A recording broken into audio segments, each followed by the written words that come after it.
The following story took place in Norway in 2015. If the wording seems a bit off, it's because the story has been translated. I was called in for a night shift on Saturday at the gas station that I used to work at. I'm 19 years old and a guy. I'm pretty short, like 5'6", but I weigh around 190 pounds. Because my lifestyle almost only aims for both powerlifting and bodybuilding, depending on which time of the year it is, I got really mad that I got that shift because I need a good night's sleep. But whatever, I needed money anyway. I shaved my head clean like I do every second day while keeping my full beard and packed 3 decent meals for the shift. I went to work at 11 p.m. and the shift was going to last until 8 a.m. whilst being alone until 6 a.m. I don't mind working alone. Some people get paranoid and everything, but I myself have the kind of facial features and build that most people would not bother to mess with.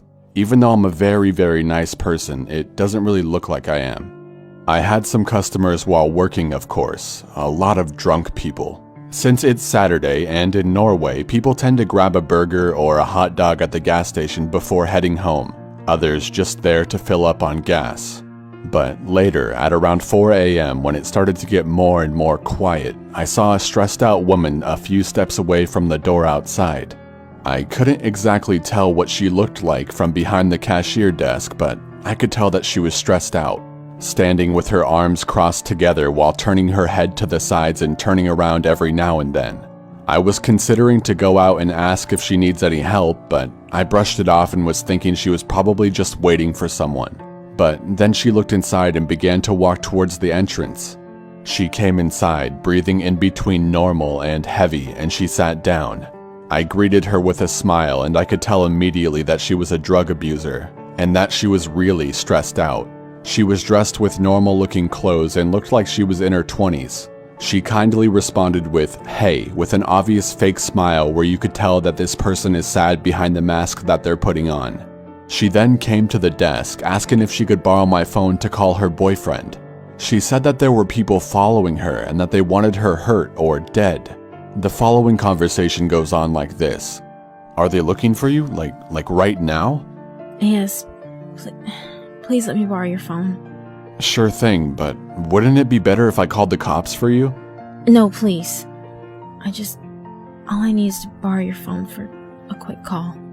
Long story short, I told her to go sit down at a specific corner of the station where there was no glass wall so that people wouldn't be able to see her. She called her boyfriend 2 or 3 times, but nobody responded. She kindly asked me if she can log into Facebook with my phone, to see if maybe she could contact him there. I was kind of unsure about this, but I am by natural reasons very humble, maybe a little too much. Another thing was that I was standing right behind her, so there was no unacceptable things that she could do without me seeing it. So I said, "Alright, you can log into your Facebook." I told her to use the Google Chrome app to go on Facebook and not the Facebook app itself, since I hate spending time logging in and out of my account on my phone. Call me a lazy bastard, whatever. She logged in, and long story short, no response on there either. She thanked me a lot for the help and was about to walk out. I asked her if she was sure about me calling the cops or not, but she was 100% positive about me not doing it, which was weird, I thought. "Okay, well, be safe," I told her. Later on into my shift, I turned my phone on only to find out that she forgot to log out from her Facebook on the Google Chrome app. Out of curiosity, I checked the messages, which I believe every other person would probably consider doing. The most recent conversation was obviously her boyfriend, I thought. But there was nothing about "come and pick me up" or even the slightest thing that made me believe that this was her boyfriend. I checked the others below. Every fucking conversation I checked, which was about 6 or 7 of them, was either about drugs or money. Meth, coke, heroin, codeine, you name it. As humble as I am, I just felt bad for her, and I logged out without judging. 2 days later, I'm at the gym doing some deadlifts when I get a call from a number that is not registered in my contacts. I picked up. "Hello, Alan speaking." "Hello, who are you?" "Who am I? You called me and I've already said my name. Who are you?" "You called me 2 days ago in the middle of the night." "No, I didn't." And then I remembered about the girl calling her boyfriend at the gas station 2 days ago. Oh wait, I remember. I don't know her name, but I assume you have a girlfriend? Then I went on to explain the situation. You may think, how the hell didn't I know her name when I had her Facebook logged into my Chrome app, but I simply didn't bother to remember it. He then responded that he didn't have a girlfriend. Surprisingly, this didn't shock me at all. I could tell that she was full of shit when I saw the messages with my own eyes, but I pretended like this was something that came to me as a surprise. Oh, really? Well, that's what she told me, and I tried to help her out after that, which I've already explained to you. What do you know? What do you mean, what do I know? Has she told you anything? If so, I need to know right now. I was really starting to get pissed off. First of all, I was being mixed into some bullshit for no reason now. Second, getting interrupted during my workouts makes me want to rip off someone's head. She hasn't told me anything and I'm really busy at the moment. Please don't call me again because none of this is actually my business. It is your business. You helped her, you piece of shit. Before I hung up, I told him to fuck off, otherwise I would take this case to a level that he would regret. I mean, obviously I would never kill him or anything, I just tried to come up with some dumb shit to scare him. I got a bit frustrated too. Why the actual fuck would that girl call a psycho who obviously didn't like her? It was clear that he was mad because he thought I somehow helped her, which I still don't understand what he meant by that. So, on to the rest of the story. My neighborhood is quiet, and my town is small, so it's not hard for anybody to find anyone. It's as simple as pasting someone's phone number in a specific website and their address will most likely show up. And eventually, I happened to get a little visit. As I said, the neighborhood is very quiet after midnight, and while being in bed watching some bodybuilding videos for entertainment, I started to hear someone driving towards my area. Well, that's not normal at this time, but it happens. Eventually, I heard a car park right outside my property behind my garden, which goes a little bit uphill filled with stones and flowers. So I couldn't see the car from that point on, but I heard someone opening the car door and locking it. What the fuck was going on?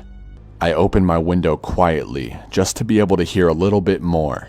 I could hear the man walk up the little uphill part of my garden, which made some sounds because of the stones. I won't lie, I was scared as shit. I couldn't see him either, because everything behind my garden is blocked from my point of view by tall cements for the garage. The garden uphill leads to the balcony where a big glass wall is, and that's where my little sister's room is. I went to the exit of my door and quietly walked out. I walked to the cement stairs at the side of my property, which leads me to the exact same spot as him. I could hear footsteps, and I quietly walked up the cement stairs. Then I caught a glimpse of the guy. Probably the guy I was speaking on the phone with.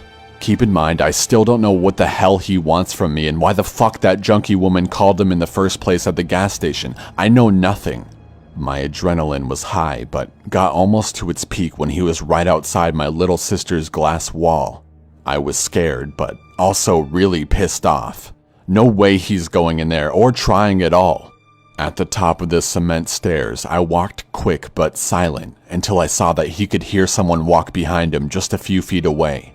Then, I ran as fast as I could and pushed him with all my anger, leading him to get smashed into the wall beside my sister's glass wall, before I proceeded to get over him and hold my palm over the side of his face, pushing it down while asking what the fuck he wants. My little sister woke up screaming, which also woke my mother up. She ran out and asked what the hell was going on. Why my dad isn't home is another story, but anyways, my family's facial expression was filled up with fear and I told my mom to call the cops. The man said nothing, just laying still with his left hand wrapped around my right wrist because of the pressure I was holding his face down with. He was literally resting for a few seconds before starting to resist like a horse again, but he ran out of energy fast. I would ease my palm off of his face so that he could get his head up a little bit, only to smash it down again with anger. Both he and I were breathing heavily. I stopped asking questions and my mother was on the phone with the police, always reacting with fear when the man started to resist again, but I told her it was under control. It didn't take long before the cops showed up and arrested the guy. I told them the whole story about both the girl and the guy. They were both just regular fucking drug addicts and have both been in prison previously for it. I was scared as shit and still to this day don't know why I had to be involved in this. Maybe he was just a paranoid psychopath. My lesson to you, never let some creepy stranger borrow your personal phone for situations like this. If it sounds dangerous, simply call the police to help them, and if they don't want you to, then just leave it. If you're at work, like I was, use the work phone.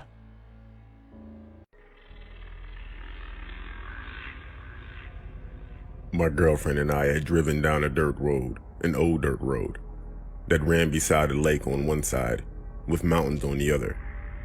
We were looking for unexplored territory to hike in. The dirt road became a trail and eventually was swallowed up entirely by the forest. Once the path became impassable by the car, we got out and hiked for quite some time and began making our way back to the car as the sun was going down. It was a challenge getting the car turned around, but I finally managed and we were off. It was slow going as it was a crappy road and getting dark fast. Suddenly we came to a fork in the path that hadn't been visible coming the other way. Neither of us had any idea whether to go right or left, so I just picked randomly, hoping that both would end up taking us back to the main road. As we rounded a small curve in the road, our headlights fell upon a man dragging a large hockey duffel bag off the trail into the woods. As soon as the lights hit him, he just froze completely. Driving past him felt like an eternity because we couldn't have been going more than 5 miles an hour due to the crappy roads. My girlfriend and I didn't say a word to each other until we were well past this guy, at which point we were like, what the hell was that? And then the road just ended. Just like where we had stopped the first time, the forest had swallowed up this part of the road. We were going to have to turn around and drive by the man with the human-sized duffel bag again. I told my girlfriend to buckle up and hold on tight because at the first sign of trouble, I was gunning it. We came to the spot where the man was, and he was nowhere to be seen. We eventually made it to the right path and got the hell out of there.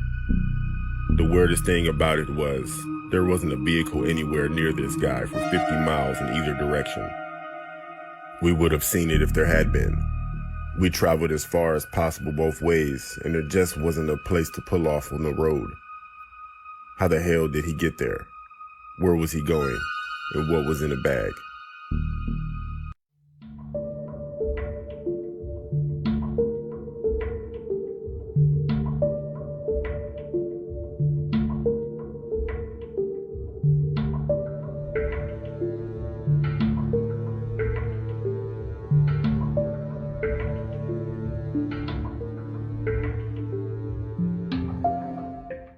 This story is from a female's point of view.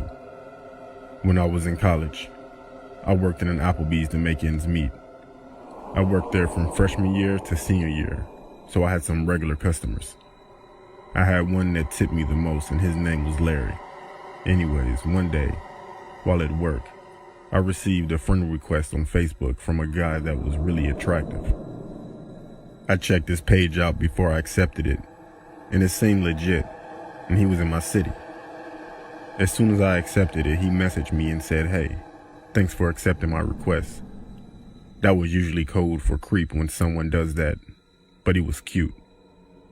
I said no problem, and we continued to converse. Eventually, after a few days chatting, we decided to go on a date. I decided to meet at Chili's on a Friday at 6 p.m. because I don't know this guy, and maybe he's crazy. I arrived at the restaurant before him, and I messaged him to let him know that our table was under my name, and he said okay.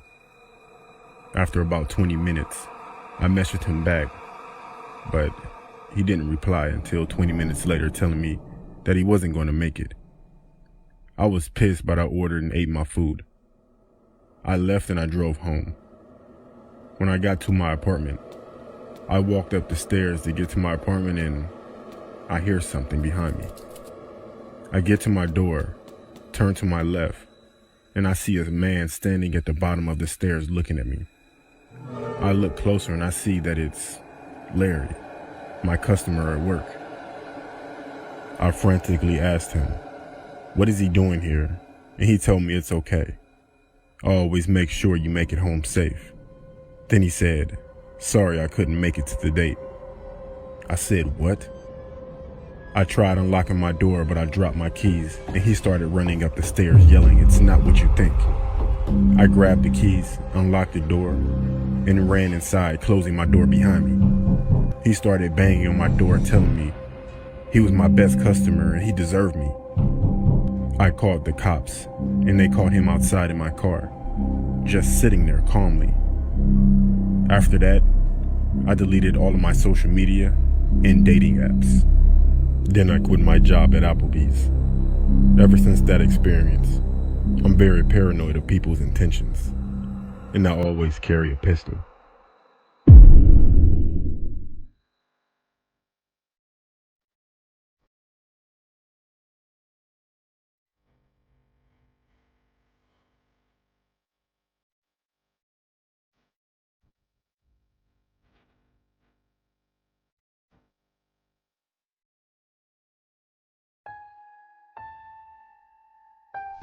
This story happened to me on the deep web. The deep web is basically the hidden internet that contains dark content, such as drugs, pedophiles, hitmen, and torture. None of that really interests me. The only reason why I was on the deep web was to look for government secrets and stuff like that. After looking for links that had to do with that type of stuff, I eventually got bored and decided to find other things on the deep web. I had a VPN on, so if I ever came across something illegal, I wouldn't get caught. I then came across a link that led me to a site. It was called the Devil's Chamber. It gave a description of the website. Basically, it was a snuff film, aka torture and murder films. There was a black video box with a play button. I was very curious and clicked on the play button. A black screen popped up with a timer and a live chat box with people waiting for something. The timer said 3 minutes till showtime. I got curious and typed in the chat what everyone was waiting for. They all said, a murder live stream. I didn't like this and I put my cursor over the X. But as soon as I was gonna click out, text appeared on the black screen that said, "It's showtime." I watched and waited to see what was going to happen. Just then, a screen appeared with a woman tied to a chair in a dimly lit room with a door. Then, someone with a mask appeared on screen as well. The person in the mask stared at the camera and said, "It's time for pain." He then opened the door and closed it behind him. A few seconds later, he came out with a dog tied to a chain. The dog was barking like crazy in a really aggressive way. It was a pit bull, and I knew what was about to happen. The pit bull lunged at the woman, attacking her while still tied to the chair. She was screaming in pain as the dog was biting and chewing her apart. A few minutes later, she stopped screaming, and she was dead. The person in the mask then walked out of the room with the dog, leaving the woman whose flesh was literally torn apart. I closed out immediately and deleted the Tor browser. I will never, and I repeat, never go back on the deep web again.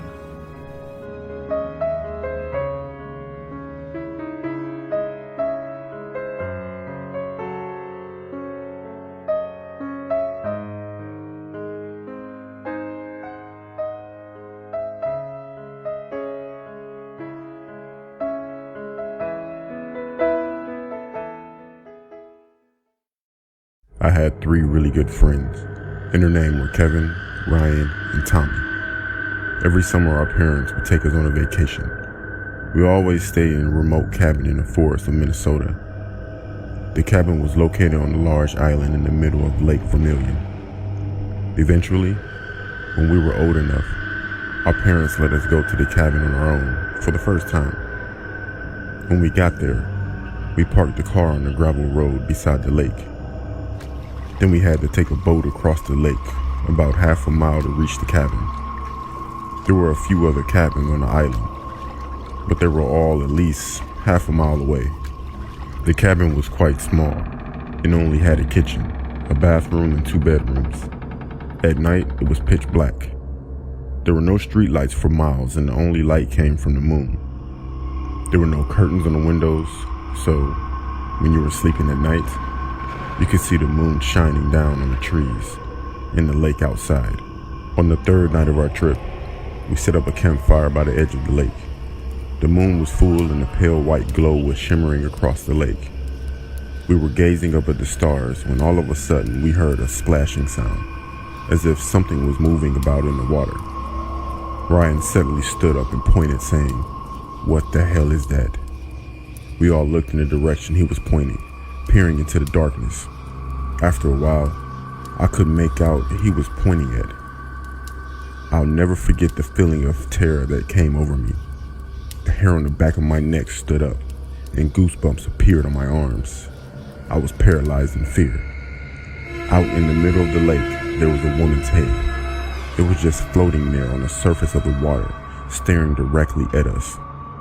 She had pale white skin and long black hair.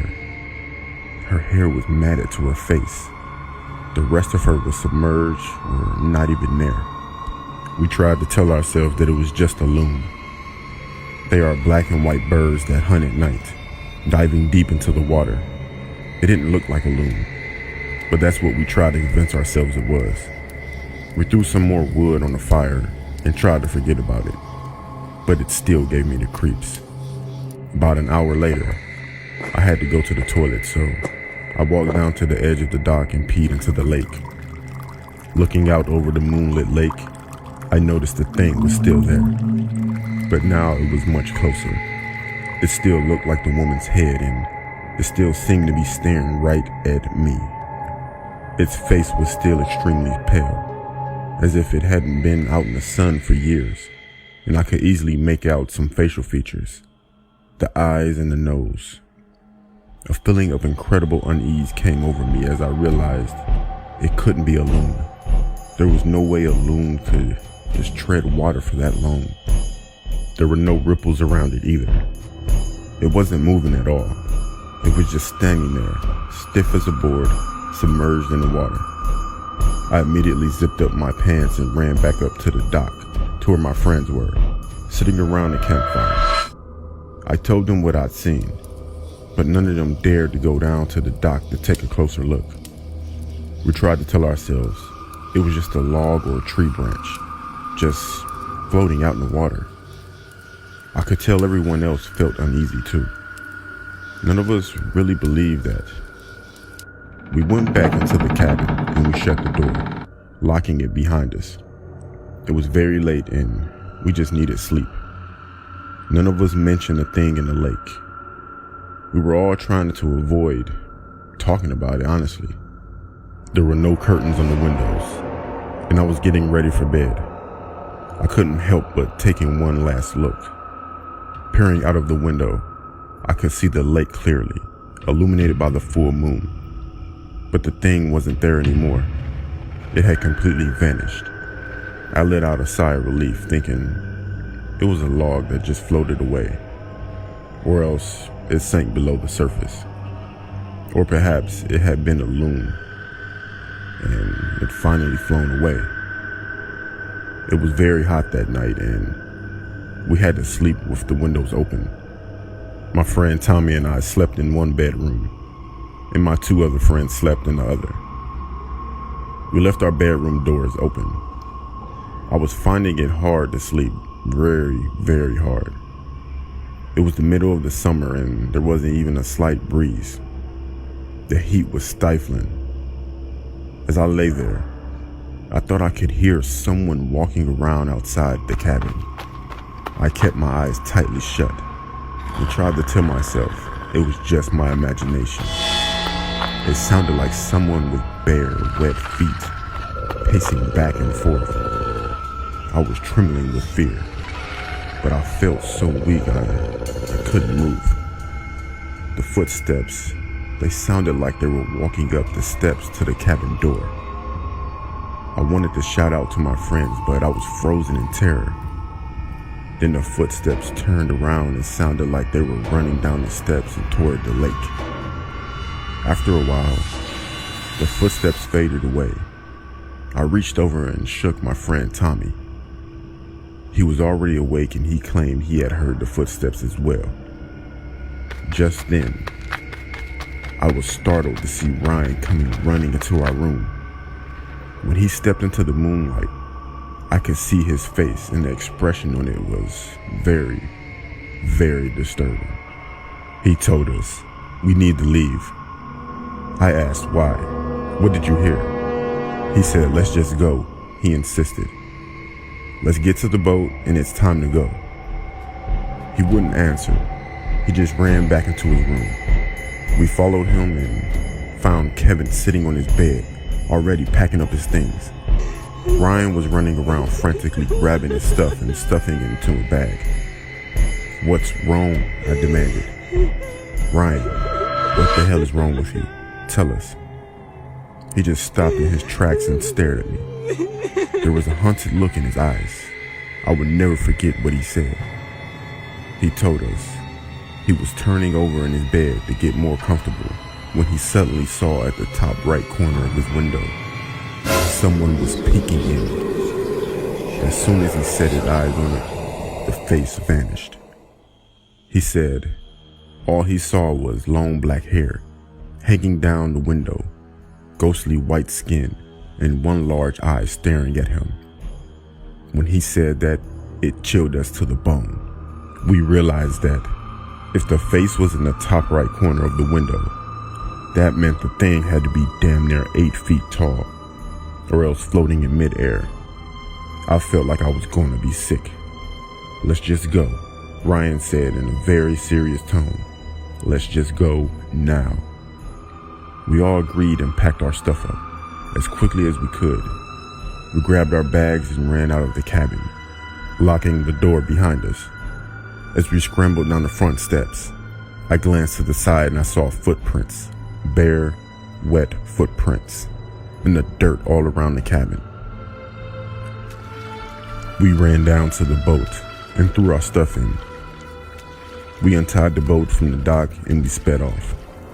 I looked back over my shoulder and stared at the island, but I didn't see anything moving. However, I had the strangest feeling that someone or something was watching us. When we finally reached the other side of the lake, we tied up the boat, stuffed our backpacks in the car, and drove off. We had been driving for about 10 minutes when, out of the blue, Ryan suddenly broke down sobbing. He kept saying over and over, "What was it, guys? What was it? What did we see?" On the way, we called our parents to tell them what happened. Ryan was freaking out, and we didn't know what to do. They told us to just get home safely and quickly. My friend's dad went up to the cabin a few days later and said he saw nothing out of the ordinary. However, he did mention that there were bare, wet footprints all around the cabin, which he thought was odd. Whatever Ryan saw in the window really hit him hard. After his breakdown, he had trouble sleeping and ended up having to go into therapy. They gave him some pills to calm him down and allow him to get a decent night's sleep.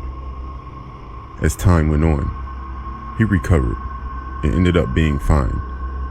But to this day, he still can't sleep unless the curtains on his window are completely shut. This happened to me in 1970s. To be exact, it was November 23rd, 1971. I was 20 years old at the time and was really down on my luck. I was living in Portland, but I'm from Seattle, and I'll be going home very soon. I had lost my job and was about to be evicted from my apartment because I couldn't pay the rent. I will be flying back home to stay with my parents until I could find a new job or somehow get the money for my apartment, which would be very unlikely. I had one night left in my apartment before leaving. I didn't feel like staying home, so I decided to go for a walk and have a drink in a bar. On my way to the bar, I stopped at a convenience store and purchased a lottery ticket. I walked down the street and entered a nearby bar, where I ordered myself a beer. Not long after that, a man came inside and sat next to me and ordered a drink. We got to talking about life and just general conversation when he mentioned he was going to a flight the next day to Seattle. I laughed and asked him, "Wait, flight 305? He laughed and said, "Yeah, that's the one." He asked me why I was heading there. I told him I had money troubles, and coincidentally, he said the same thing. He seemed like a nice guy. We talked for about another hour before he decided to call it a night. Unfortunately, I never caught his name. I was about to leave the bar myself shortly after that when I heard over the TV that the lottery numbers would be announced. I decided to stay and check if I had won. Why not? And would you believe it? I won $15,000. Of course, I was beyond belief with shock. And of course, I wouldn't need to go back home because I had money now. The next day, I saw something on the news that a flight had been hijacked and the plane was being held at ransom. It was the same flight I was going to be on. And I couldn't believe it, but the sketch of the guy they described who took the flight hostage was the exact same man I had been talking to in the bar. He used the name D.B. Cooper. If you didn't know, he threatened to explode the plane with a bomb unless he got $200,000, which he did, then jumped out of the plane with the money and parachute and was never seen again. I didn't know why, but I never said anything to anyone. Even if I could, it's not like I knew his real name. It was such a scary coincidence that the only thing that stopped me was the reason why I was in that predicament anyway. I needed money, and then I got some. It's strange how everything works out in life. When I was 17, I didn't have a driver's license. Most of the time I walked or hitchhike. There was this one night. There weren't that many cars on the road, and it was very cold. And this man pulled over. When the guy pulled over, I took a good look at the guy and figured I could take him if he tried anything. He was on the slender side and had a strange frailness about him, even though he looked healthy enough. I got into the car after we agreed on the destination. We exchanged names and I warmed my fingers up in front of the heating vent. He spoke quietly, asking a few questions along the lines of, was I local and how did I like living there? He said he only been here for a few months, but found it beautiful and hoped he could find happiness there. That comment struck me as a little odd, but I brushed it off. It began to snow and the road quickly got slippery. So he slowed and he kept his eyes straight out the windshield, driving silently. I was okay with that, as small talk was never my forte. About 10 minutes later, I noticed the car near the intersection we were approaching seemed to be sliding, so I said, "Watch out." He immediately hit the gas, shooting through the intersection and burst out with, "Don't ever scream at me." Needless to say, I was taken aback. I said, "Look, this is close enough. Just pull over here and I can get there." He didn't seem to hear me. So I said, "Richard, did you hear me? I said you can pull over here and let me out." But no response. He just stared straight ahead, driving faster now than he did when it started snowing. To say I was scared doesn't seem to cover the depth of the fear that began to rise in me. I didn't know if I should stay quiet or speak, but I was damn sure not going to yell after his outburst. After about a mile, he began to mumble under his breath. I couldn't quite make out what he was saying, but I assumed he was speaking to me. So I said, "What did you say? I couldn't hear you." He began to speak quietly and rapidly, saying things like, "You're always yelling at me. I've told you time and time again, do not yell at me. I don't appreciate it. No, you don't listen, you don't listen." And I was just sitting there looking at him. I was at a complete loss. I didn't know what to say in response or if I should say anything at all. I contemplated just jumping out of the car, but nixed that idea when I realized the door lock was missing. There was just a silver-lined hole where it should have been. I started to cry and debate with myself about causing an accident by grabbing the wheel and hoping for the best. when he suddenly looked at me for the first time since I had gotten in the car. He blinked several times, rapidly, then slowed the car, pulling into a gas station. I waited to see if he unlocked the doors, not wanting to say anything to set him off again. After a minute or two, he quietly said, "I think I better let you out of here." And he hit the button to the door locks, and he opened the door. I wasn't about to hesitate, so I jumped out of the car as if I were on fire. I was about to turn and walk into the gas station when he called my name. He looked so damn sad and I hesitated. He apologized, said he was sorry if he had frightened me, that he never would have harmed me. And he asked if I'd be able to get home okay. I said I would and closed the door. He began to pull out of the gas station, but stopped suddenly. He just sat there for a couple of moments, his head down.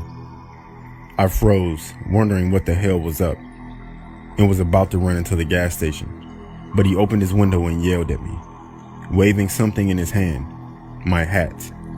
I left it on his seat. I slowly approached the side of his car, and he handed it to me, apologizing again.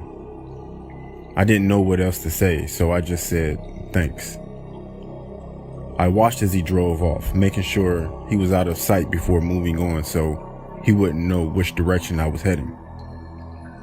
As I walked, I went to put my hat back on, and a piece of paper fell out of it. Folded into a paper was a $100 bill. The paper said, "I'm sorry. Please take a cab and don't hitchhike anymore tonight." I didn't. In fact, it was the last time I ever hitchhiked in my life. Will never, ever do that again.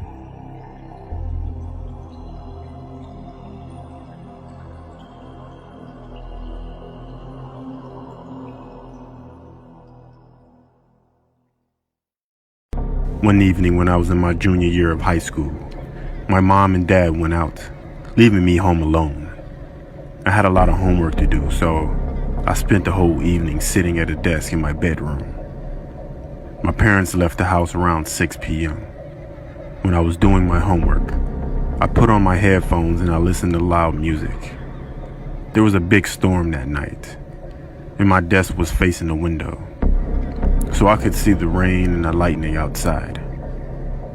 My parents got back around 11 p.m. When I saw their car drive up, I took off the headphones. As soon as my mom opened the front door and came inside, I heard her shout out my name. "What on earth happened in here?" she demanded in an angry voice. Confused, I ran downstairs. My mom was standing in the hallway with a furious look on her face. She pointed at the floor and yelled, "Was this you?" I looked down and I saw that the carpet was covered in muddy footprints. "I have no idea how those got there," I said. "I spent the whole night at my desk doing my homework." I watched as the look on her face changed from anger to confusion, and then to fear. We both realized at the same time that someone else must have been in the house. We followed the trail of footprints, trying to make sense of the whole situation. They started at the back door, which we usually left unlocked. Then we noticed something else. The footprints started at the back door, but there was no trail of footprints leaving through the back door. All of a sudden, we hear something loud, a pounding noise that echoed throughout the house. Then the sound of the front door being wrenched open and slammed shut again. We all ran into the garage and locked the door behind us. My mom took out her cell phone and called the police. She told them to come quickly as she shouted that someone's in our house. After what seemed like hours, a patrol car arrived with 2 police officers, a male and a female.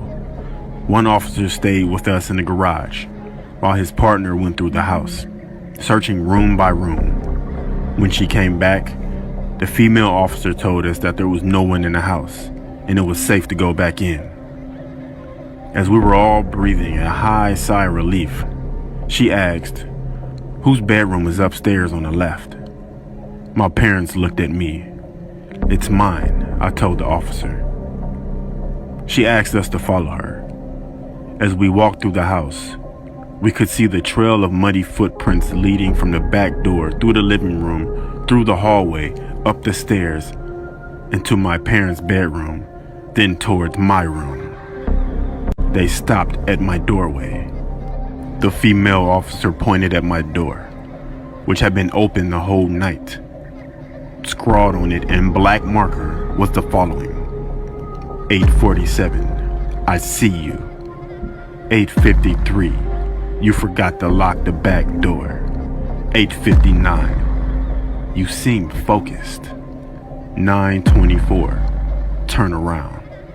9:47, look at me. 10:15, look at me. 10:37, look at me. 10:49, look at me. For more than 2 hours, someone had been standing in my doorway, watching me. To this day, I still shudder to think what would have happened if I had just turned around.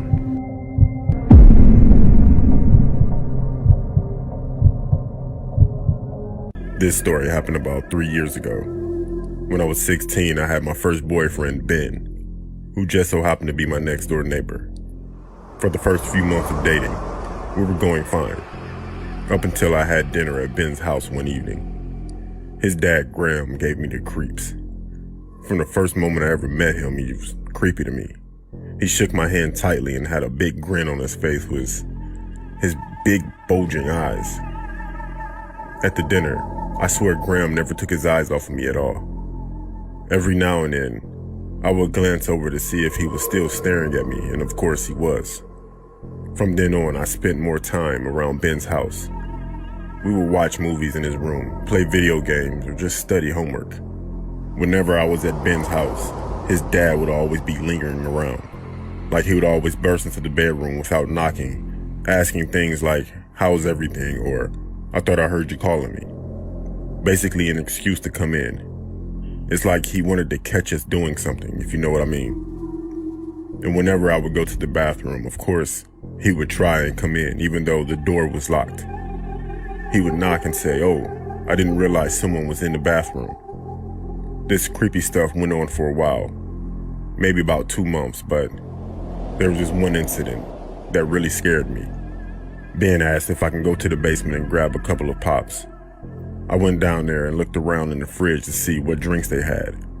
Then I heard the door close. It was the basement door. And then his dad came walking down the steps. He asked me what I was doing down there, and I told him I was just grabbing some pop for myself and Ben. I smiled and walked past him and headed up the stairs. I tried to open the basement door, but it was locked. His dad locked it behind him. I turned around and said, "Sir, could you help? The door is stuck." He didn't reply. I went back downstairs and I saw his dad with his top off, rolling a can of Sprite on his body, saying, "It's a hot day, isn't it?" I was extremely uncomfortable, and I asked once more, "Could you open the door because it seems to be stuck?" I didn't say lock because I didn't want him to know I was uncomfortable. I could hear him, really close, breathing in through his nose. As soon as I got the key, I walked up the stairs to open the basement door. I just left at that point, and I went home and cried in my bedroom. I never told anyone this story, and I broke up with Ben shortly after this incident. We lived there for 2 more years after that, until we moved away. Every now and then, I would see his dad in his garden or something, and he would always give me that same creepy smile like he did in the basement. My name is Chris, and this story happened to me last year when I was traveling with my dad across the United States. We were traveling in our RV. We were visiting Nevada. And of course, we had to go and check out Area 51. By the time we got there, it was pretty late and quite dark out. So we thought we would just park the RV, sleep, and check it out in the morning. That night, I think around 1 a.m. my dad was asleep, and I was playing some games on my iPad when I heard some footsteps outside our RV. I took one of my earplugs out so I could listen better, and it sounded like someone was slowly pacing. I took a subtle peek through our blinds. It was pitch black, but you could kind of see something moving. I woke my dad up, telling him someone is out there. He took a look out the window and then told me to get a flashlight. I asked him, "You're not going out there, are you?" In a concerned voice, of course. But my dad said, "We have to see what it is." Nervously, we both went outside. We shone our light towards the figure. It looked to be a man with his back toward us. My dad spoke out, "Hello?" No answer, or even any movement. My dad spoke again, "Hello, can you hear me?" As we slowly got closer, you could see the man was wearing some kind of gown, like a hospital gown that patients wear. The man was still unresponsive. We got close enough to tap him on the shoulder, and the man slowly turned around. He looked kind of pale, as like a ghost, and his eyes were black, like they weren't even human. He stared right at us, and my dad stepped back in shock. Then we heard a noise. It was more footsteps. My dad shined his light in a direction, and what was right in front of us were more men in patient gowns, black eyes, looking right at us. Me and my dad ran back into the RV and drove as fast as we could away from the Area 51. We spent the rest of the night in the motel we found. We never went back to Area 51 after that. A few years ago when I was in college, I would take odd jobs to pay my half of the rent. One day in particular, I was babysitting a set of twin boys that were 3 years old. The mother told me she hired me because she would only hire men due to her crazy ex-husband. I was confused when she told me that, so I asked why. She showed me a picture of him and said not to answer the door for him, don't let him in, and to not let him see the kids. I just said okay.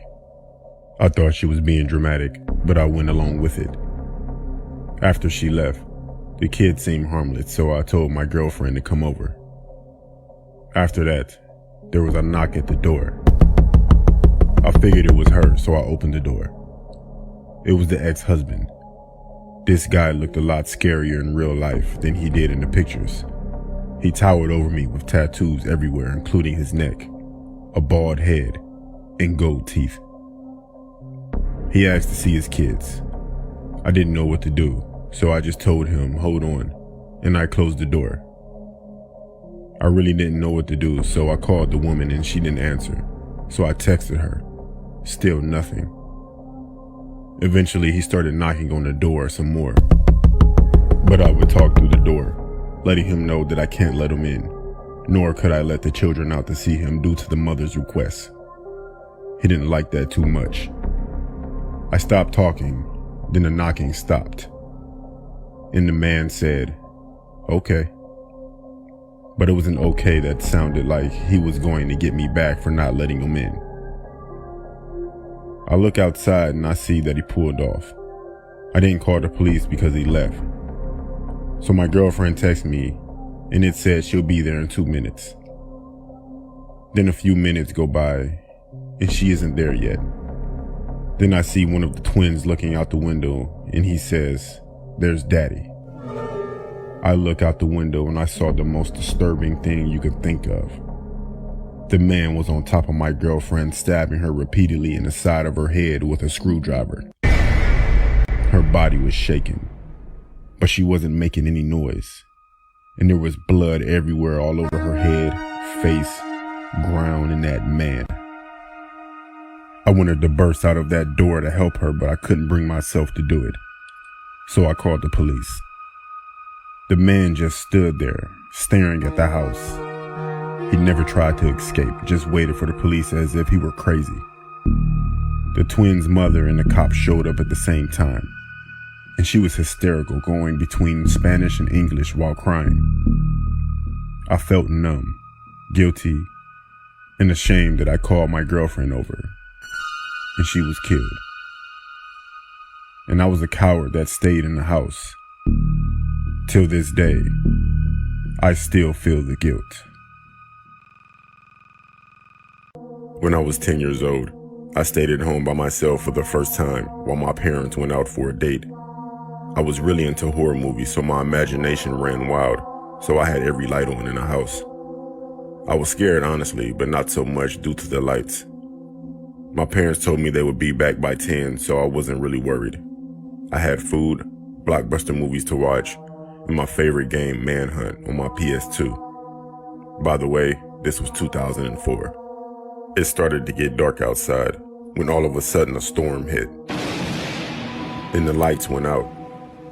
As soon as it happened, I ran into our living room near the front of the house with my flashlight. I was definitely afraid now. I decided to get under the covers on the couch. I tried to fall asleep, but I was so afraid I couldn't. I don't know why, but I peeked out from under the covers, and I swear, I saw the silhouette of a man in the corner of the room. I jumped back under my covers, breathing heavily. Then all I heard was slow, methodical footsteps. They were coming toward me.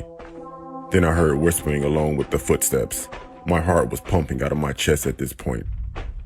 Then the sound stopped. I just laid there frozen. No sound. Go! I got up and ran out of the house because it felt like someone touched my arm. And I know I heard someone yell the word go. I pretty much ran out of the house with the blanket over my head.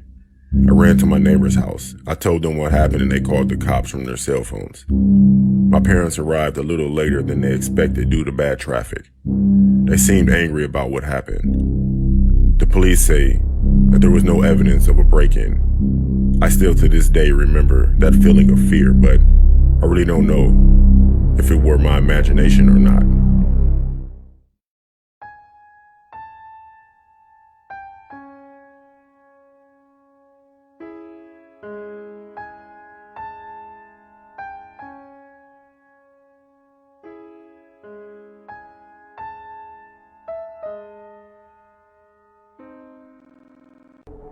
About a year ago in my final semester in college, I worked at a department store in the mall.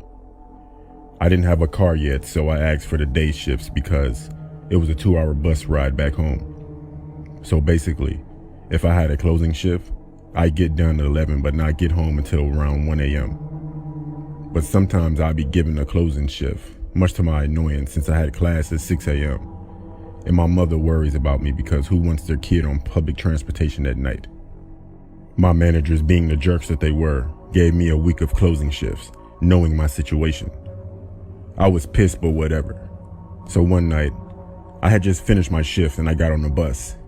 I sat in the middle of the bus. It was minding my own business with my earbuds in. I usually did that because I didn't like people talking to me, so I made it look like I was listening to music. And I occupied myself by playing a crossword puzzle on my phone. About 5 seats behind me, I hear these guys speaking Spanish.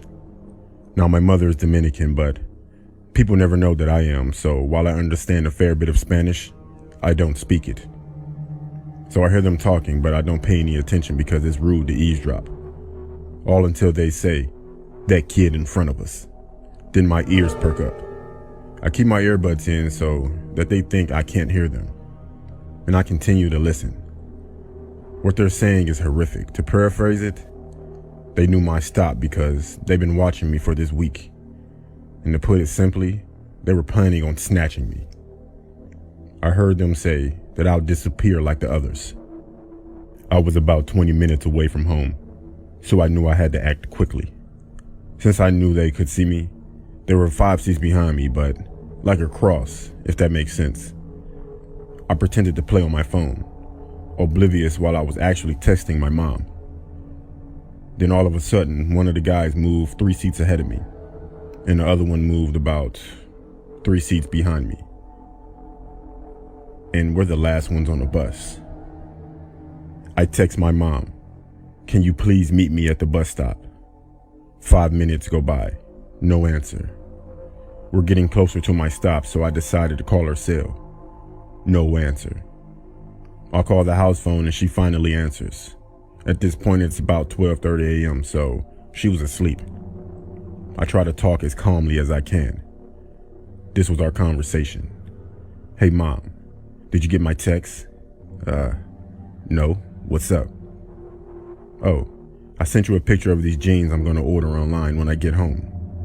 I really need your opinion, so I really need you to look, since the sale ends at 1 a.m.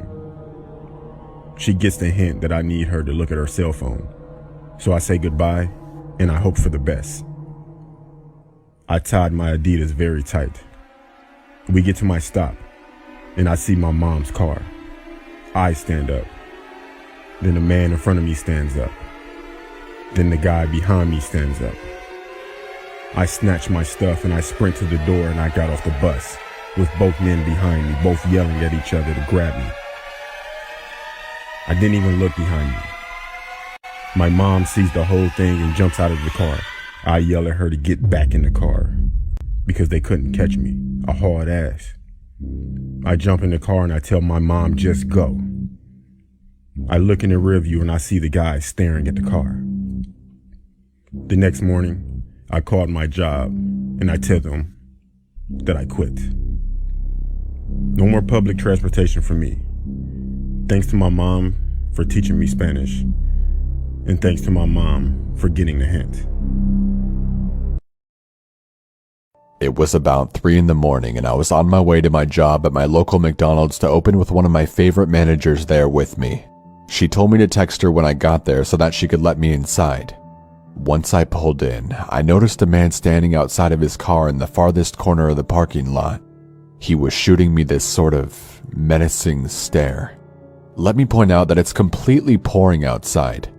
I was really confused as to why this guy wasn't just sitting in his car. I then parked and texted my manager to let me inside. Seconds later, I noticed her at the door opening it for me. Upon walking up to her, I say my usual good morning. I was stopped mid-sentence by her rushing me inside and saying, "Did you see that guy outside?"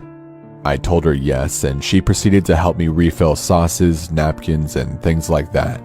My manager then told me that she's going to check the security tapes just to make sure that everything during the period that the restaurant was closed was okay. Minutes later, my manager called me into her office for whatever reason. She told me to look at the screen, and it showed that the same man was standing outside. The time was 12:47.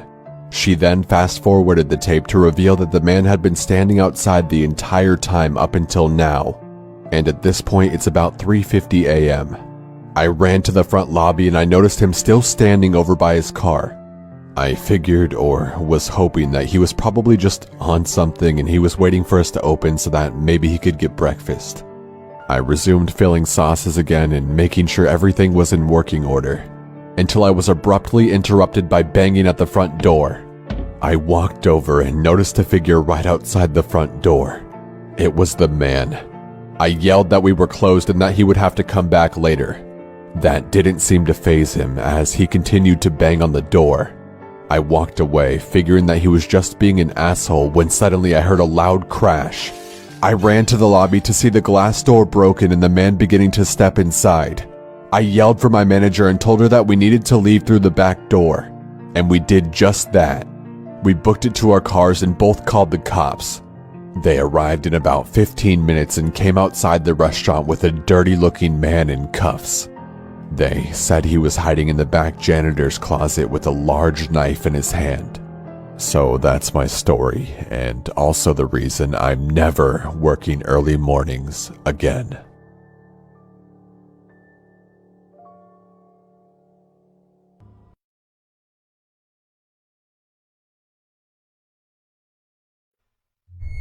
It was my first Halloween living in my own house away from my parents.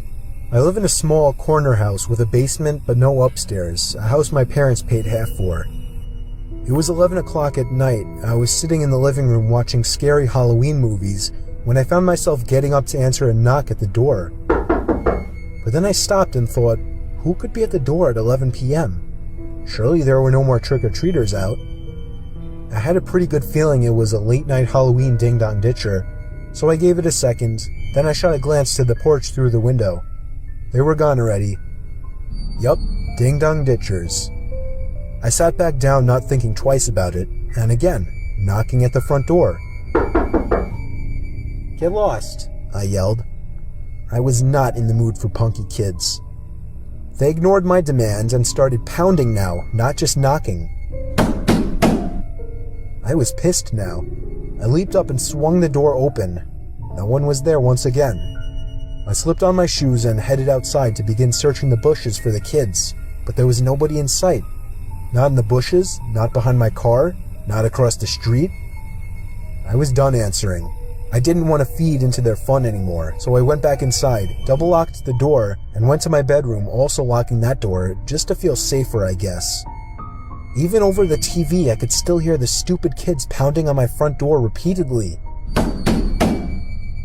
I was so close to calling the cops to get them away, but that would undoubtedly lead to my house being egged or TP'd. The pounding continued for an uncomfortably long time, more than half an hour. I thought these kids must be filming something for YouTube and were desperate for a reaction, but I wasn't going to give it to them. At some point I dozed off with the TV on, only to wake up to the knocking again. I looked at the clock. It was 2 in the fucking morning. How could those kids still be at it, I thought. I turned the TV off and sat up with my ears open. For a few moments, my heart completely stopped as I realized the knocking was not at my front door, but rather at my bedroom door. I jumped out of bed, looking around my room like a madman for something to use as a weapon.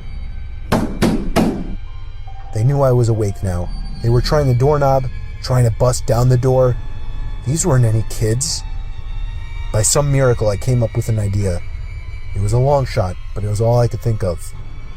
I turned on the receiver to my speaker system, plugged in my iPhone, brought up the YouTube app, typed in 45 gunshot sound effect, turned on the volume and pressed play. The sound of a gunshot echoed out of the speakers. It sounded real enough. I paused the video after the first shot and yelled, "That was a warning shot. Leave now or I won't hesitate to shoot you in the head." And it worked. I heard 2 pairs of footsteps stomping over my wood floors and out the front door. I gave it a moment before opening my bedroom door and peeking outside. They were gone, but the front door was left wide open. I quickly shut it, called the police, and that's where my story ended.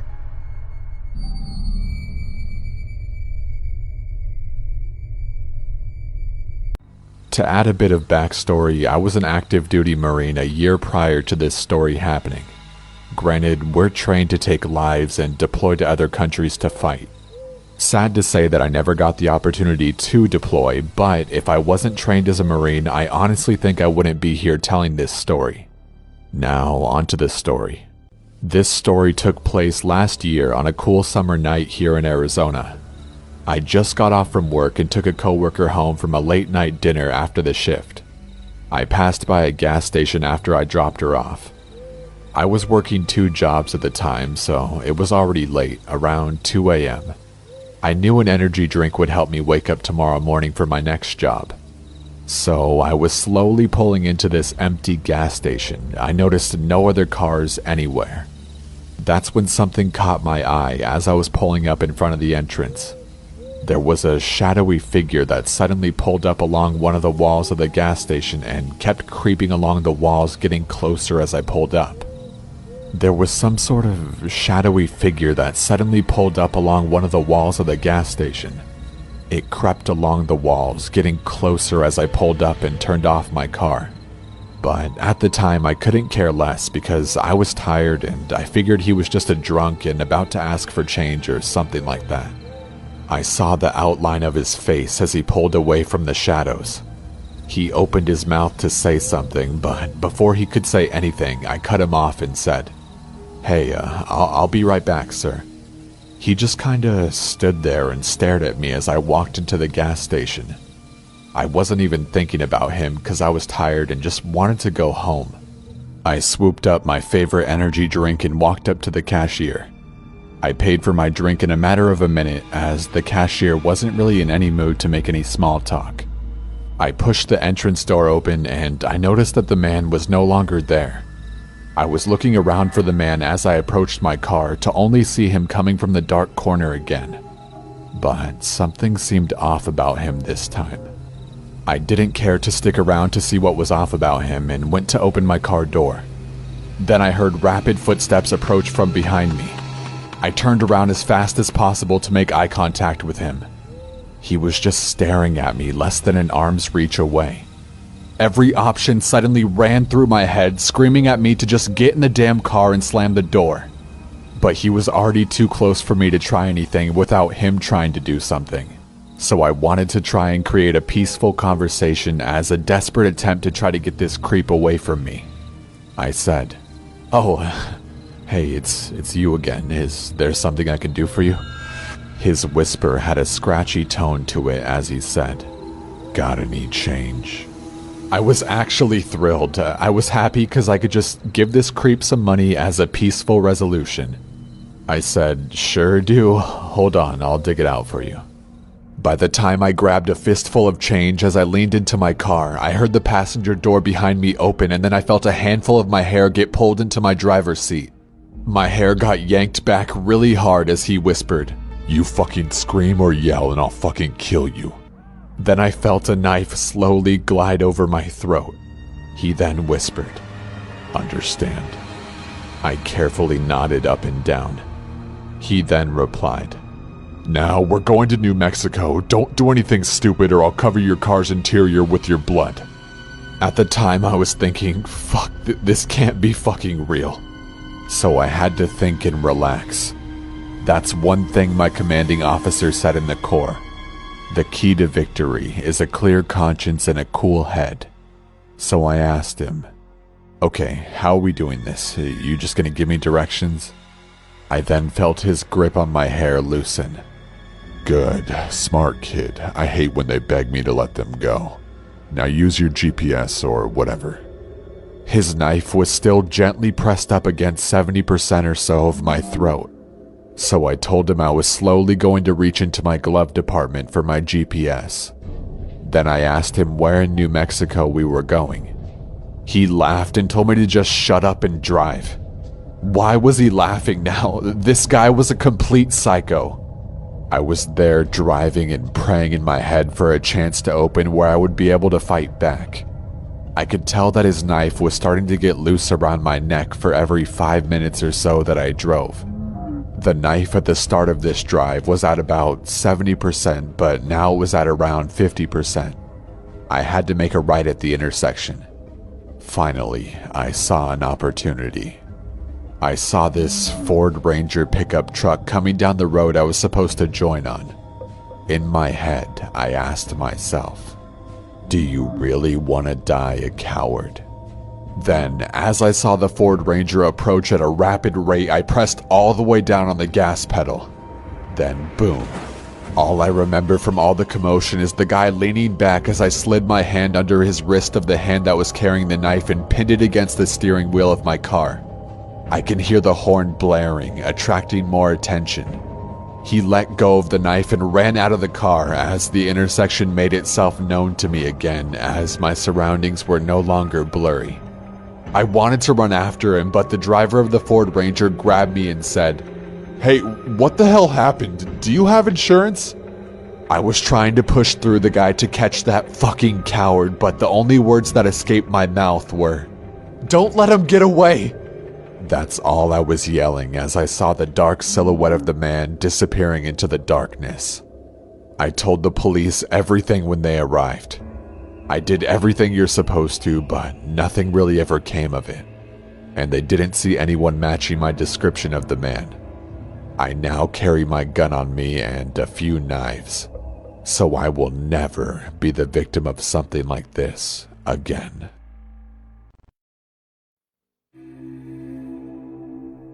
Years ago when I was in 2nd grade, I'm 22 now, my parents one morning finally felt confident in allowing me to stay home from school by myself and stay home without a babysitter until they came home. That morning my father gave me a house key, showed me the emergency numbers in the yellow book, and gave me instructions on what to do if stupid things happen like the house catching on fire. After school that day I came home, put the key in the door and walked into my house. I felt free. And I felt privileged that I was finally a big boy, and that I could now be on my own at home. Needless to say, I kinda got caught up in the moment, and ate tons of ice cream while watching Terminator on VHS, since my parents would never let us watch anything other than PG-13. Around 5 that day, I heard the doorbell ring. My dad told me to never answer the door by myself, even if they were home. I walked to our family room where I could get a good view of who was out there. Maybe my dad was just getting a package or something.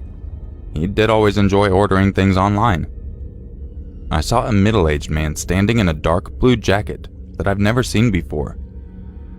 He rang the doorbell again, and I expected him to leave after no one answered. After a third ring, I saw him walk down the steps and I assumed he was leaving. I went back to watching Terminator when I noticed something outside my kitchen window. The man was in our backyard for some odd reason. I felt scared for my life since some stranger was on my property. I ran under the kitchen table and grabbed the cordless phone from the counter and proceeded to call my dad's work number. My dad answered, and I exclaimed how a strange man was in the backyard and was now proceeding to try and open the sliding door. My dad told me to stay where I was and to call the neighbors. He would call 911. I told my dad I loved him, and he said he would call me immediately after he called 911. Before I could call my neighbor, the man was able to somehow open our family room window. I feared for my life and ran to the bathroom and locked the door and called our neighbors. After 30 seconds, I hear my neighbor running through our house, shouting my name to see if I was okay. She said that she saw no one in the house, and we stayed in the bathroom until the police arrived. The police conducted their investigation and told us that they found some fingerprints that matched a recently released convict who was previously in jail for breaking into homes. After that day, my parents did not leave me alone without a babysitter until I went to high school.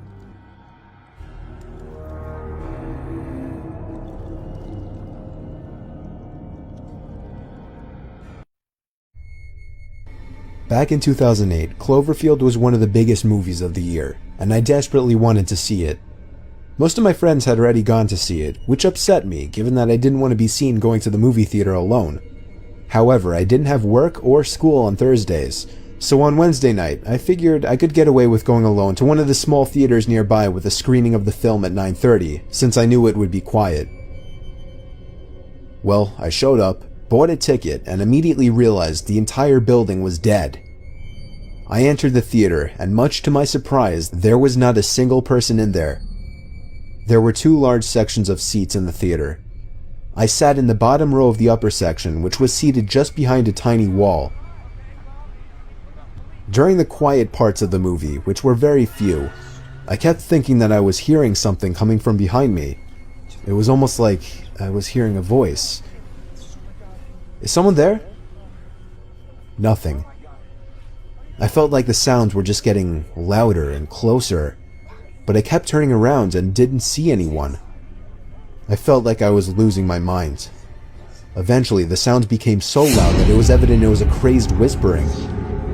I was about to nope the fuck out of there, but when I got up and took one last look behind me, a figure popped up quickly from behind the seats just 2 rows up from me, arms flat to their sides and just facing me like a stiff statue. I ran like there was no tomorrow back to the lobby, where I saw nobody, not a single employee. I kept running to the car, took a few seconds to catch my breath once inside, and drove back home. I tried calling the theater that same night. I never got anyone to answer. I didn't bother the next day, and I just tried to let it go. It still freaks me out beyond imagination to this day.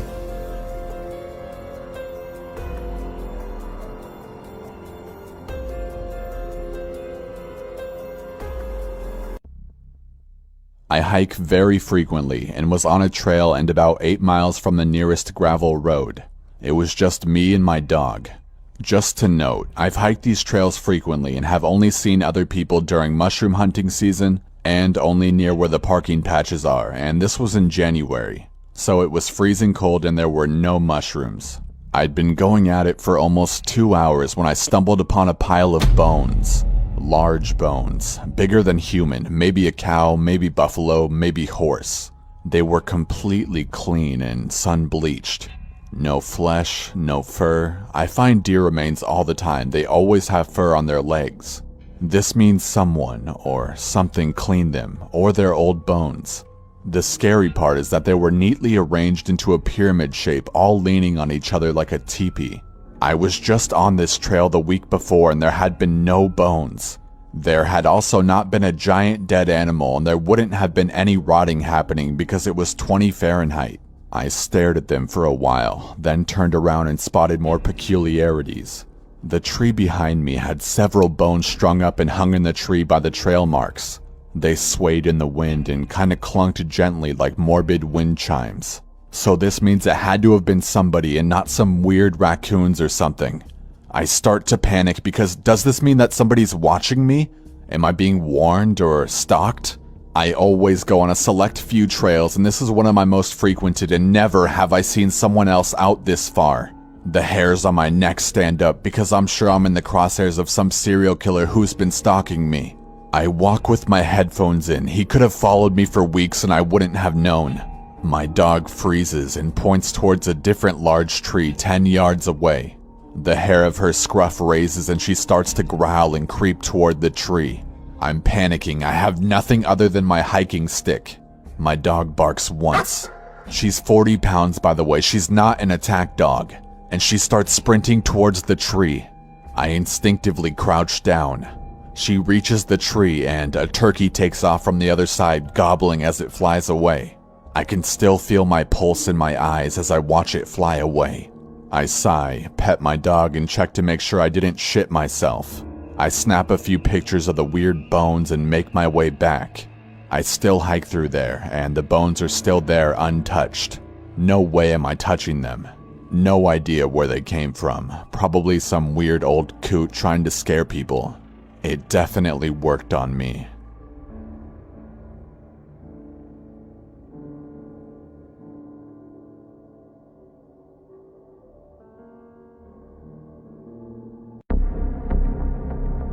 When I was just a little boy, I had an imaginary friend. Well, at least I thought he was an imaginary friend. Today, I'm not so sure.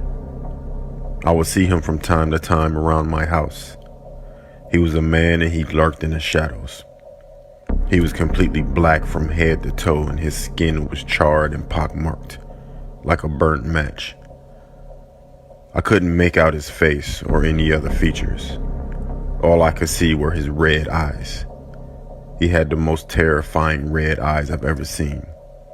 And even now, when I think of them, it gives me the chills.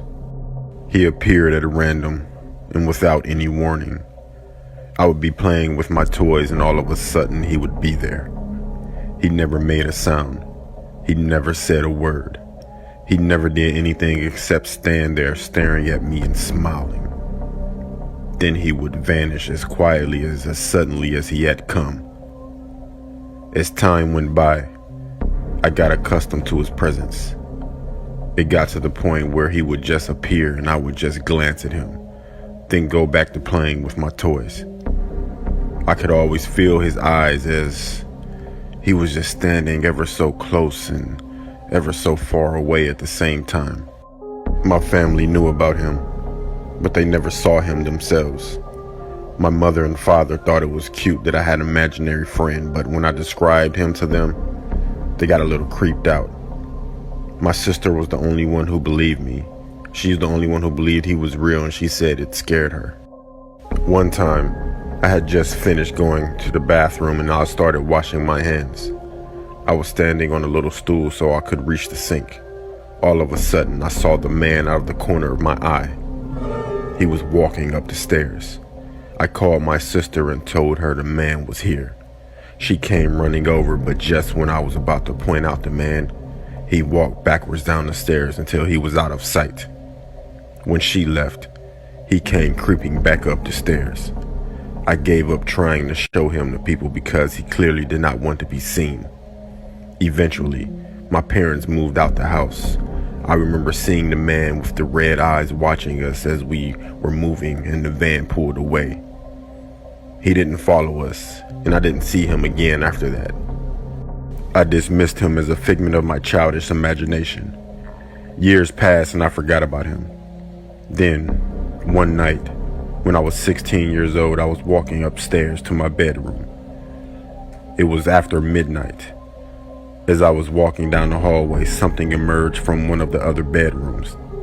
It stepped out into the light and I realized, to my horror, that it was the man with red eyes. I stopped in my tracks and I froze. My heart was in my throat. He just stood there staring at me. The red eyes burned bright and he flashed me a malicious smile. Then, still staring at me, he slowly walked across the hallway into my bedroom. If this was a movie, perhaps I would have chased him down and forced him to tell me who or what he was. Perhaps it would have ended in me fighting to the death, but this wasn't a movie. It was real life, and I did neither of those things. I simply turned around, ran back down the stairs, and fled from my house. I sat on the curb outside, shivering and shaking until dawn arrived. I haven't seen him again since then.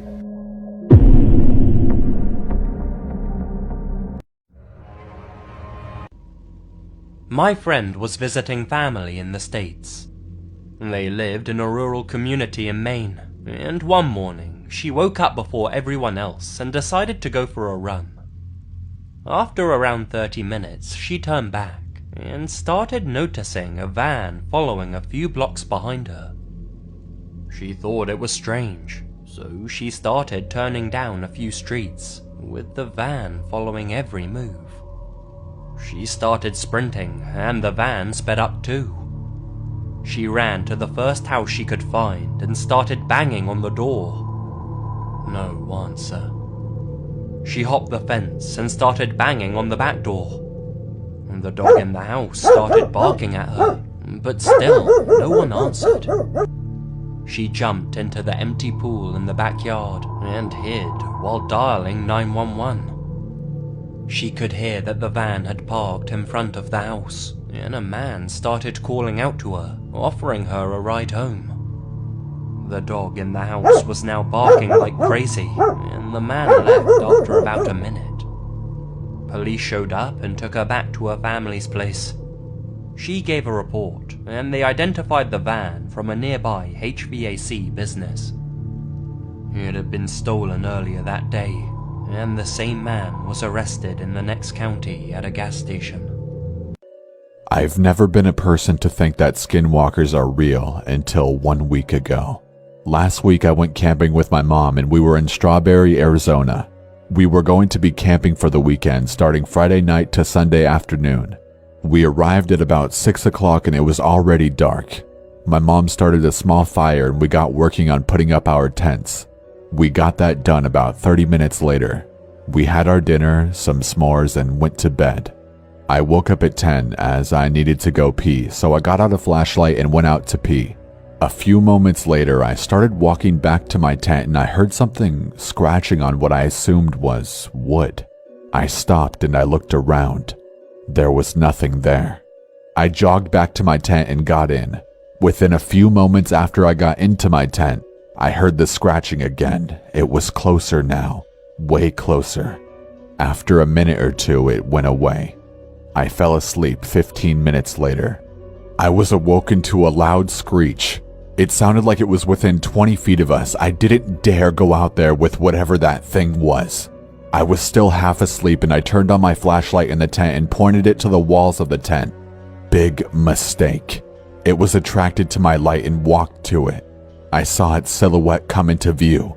It was a large figure. Everything about it seemed human at first. Then I noticed the fingers.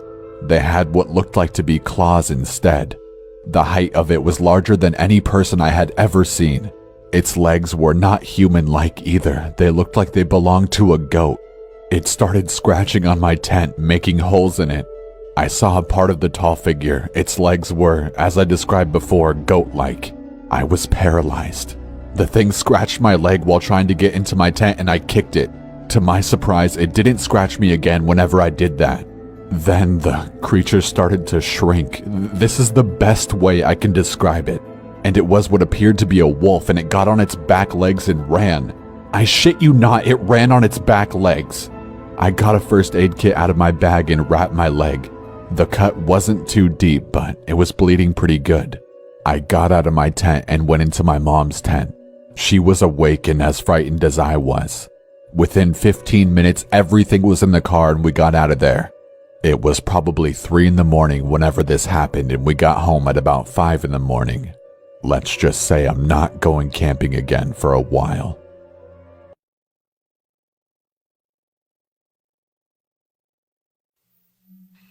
A little backstory first. This happened about 4 years ago. At the time, I was around 8 months pregnant, and so it was very noticeable.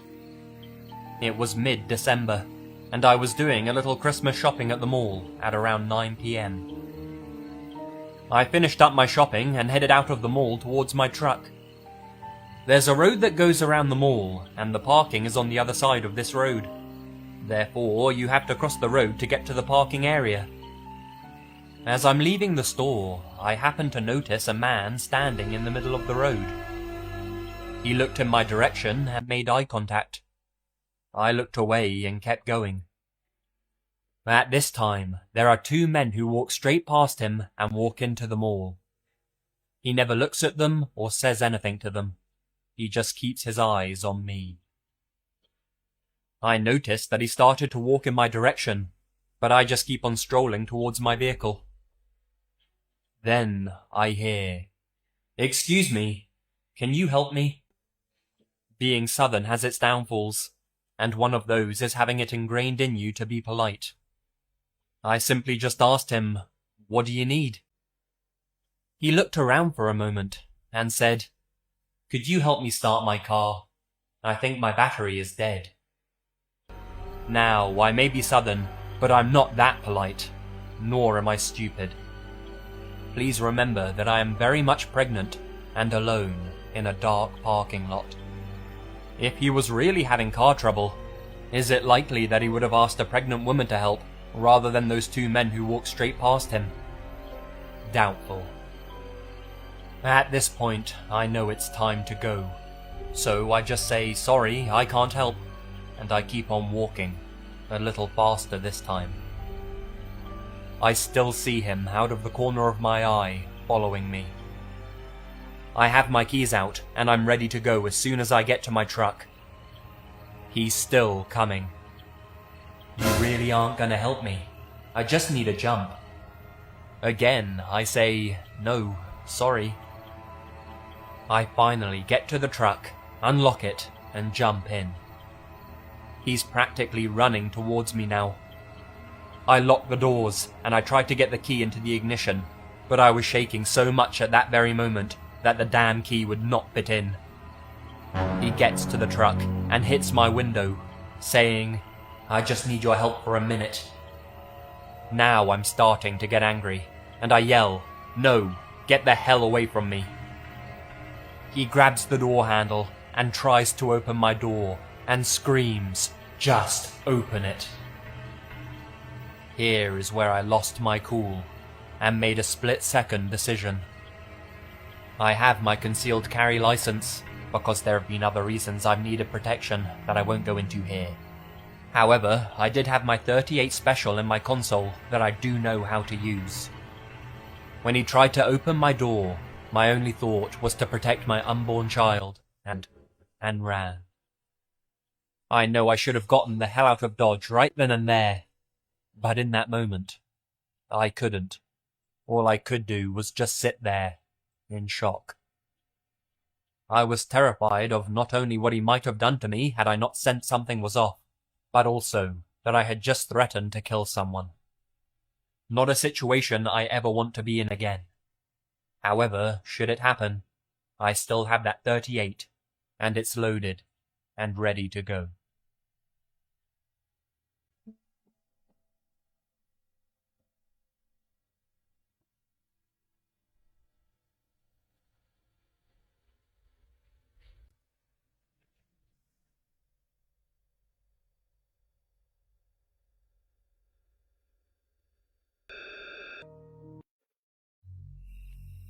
I used to work at Domino's, and I would often run into weird or freaky people while delivering.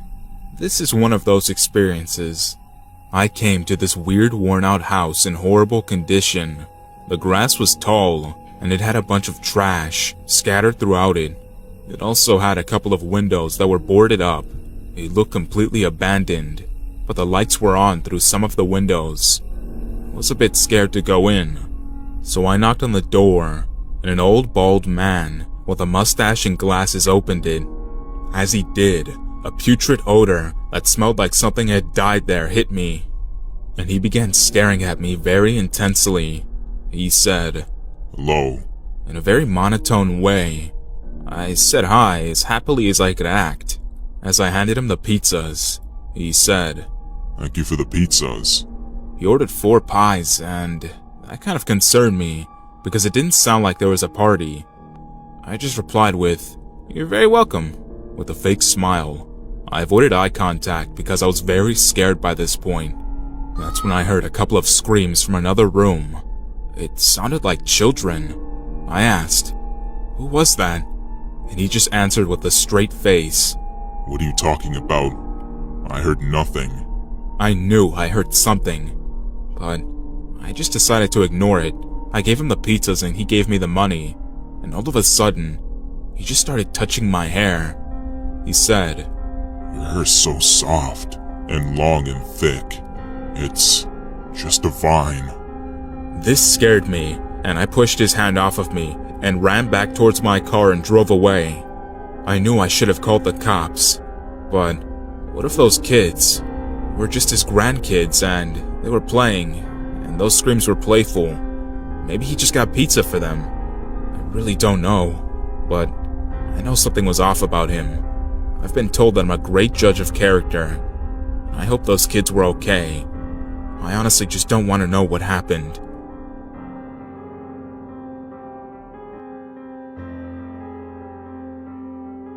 In my early days after graduating college, I didn't have a lot of money, so I had to rent an apartment with someone else who I'd never met before. He'd become my roommate, and his name was Randall. At first, he seemed easy enough to get along with. He didn't talk too much, but he had a heavy Spanish accent. The room I'd be getting was already furnished, and that was one of the appealing factors to this apartment. It had a twin-sized bed tucked in the corner, a nice-sized dresser, a closet, and a TV stand in another corner of the room. There were a bunch of stuffed animals sitting on the dresser though, which I found a bit odd. Most notably, a big teddy bear facing the bed. When I asked Randall about the stuffed animals, he gave a really loud laugh and said his room had the same thing. He recommended I leave them be as to show respect to the landlord. I didn't really talk to Randall much that first day other than that. I spent most of my time unpacking my clothes and supplies and setting up my TV. When I was laying in the bed watching TV that night, I thought I heard something. It was a very brief noise, but it was definitely audible, and it sounded like some kind of small electronic component. I chalked it up to being a house noise and continued my show. The next day, Randall wasn't home all day. I didn't know if or where he worked, but I just assumed he was at work. That night, when I was in my room watching TV, I heard the front door open, and Randall walked through the hall to his room before shutting the door. A little later, I was getting changed into my pajamas when I heard the same sound from the night before. This time without the TV noise in the background, so I heard it much clearer. It was definitely some kind of electronic device, but I didn't know what or where. It still didn't seem like a big deal, so I got into my bed and started reading my current book at the time, then went to sleep. The next day, I saw Randall when I came home after work, and he asked me what book I was reading. At first I didn't get the question, but then he said he was talking about the book that I was reading in my room. I looked at him in silence and confusion. I asked him how he knew I was reading a book, and he said in his heavy Spanish accent that he had to go into my room just to take something out that he left in there, and that's when he noticed the book. I asked him nicely not to go into my room anymore. Unfortunately, there wasn't a lock on the door, so I couldn't stop him when I wasn't home. That night, when I grabbed my book from under my bed, I stopped and wondered, how would he see my book if I had it under my bed? Thinking about this now creeped me out, and I was in no mood to read anymore. I looked around the room as I thought to myself, then I noticed that big teddy bear on the dresser again. How it was angled so perfectly to face me in the bed. Then I had a thought, a scary thought. I stood up and walked over to the bear, grabbed it, and looked closely into its eyes. I felt my heart skip a beat when I realized there was a camera in one of the eye holes. I threw the thing into the corner of the room and went to Randall's door and tried opening it. His door apparently had a lock because it wouldn't open, but I knew he was in there. I pounded on the door screaming his name, but he wouldn't answer. I saw the light sneaking in through the bottom of the door go dark, as I assume he turned off the light. I went back to my room and called the landlord. I explained everything and told him I'm leaving right now, and I had a valid reason to void the contracts. I packed the little amount of things I brought into my car and left that same night, never looking back. The landlord surprisingly never even came to me to collect the money for those few days I was there. Ever since that night, I have a phobia of stuffed bears. Like, I always have to turn them away so that they're not facing me.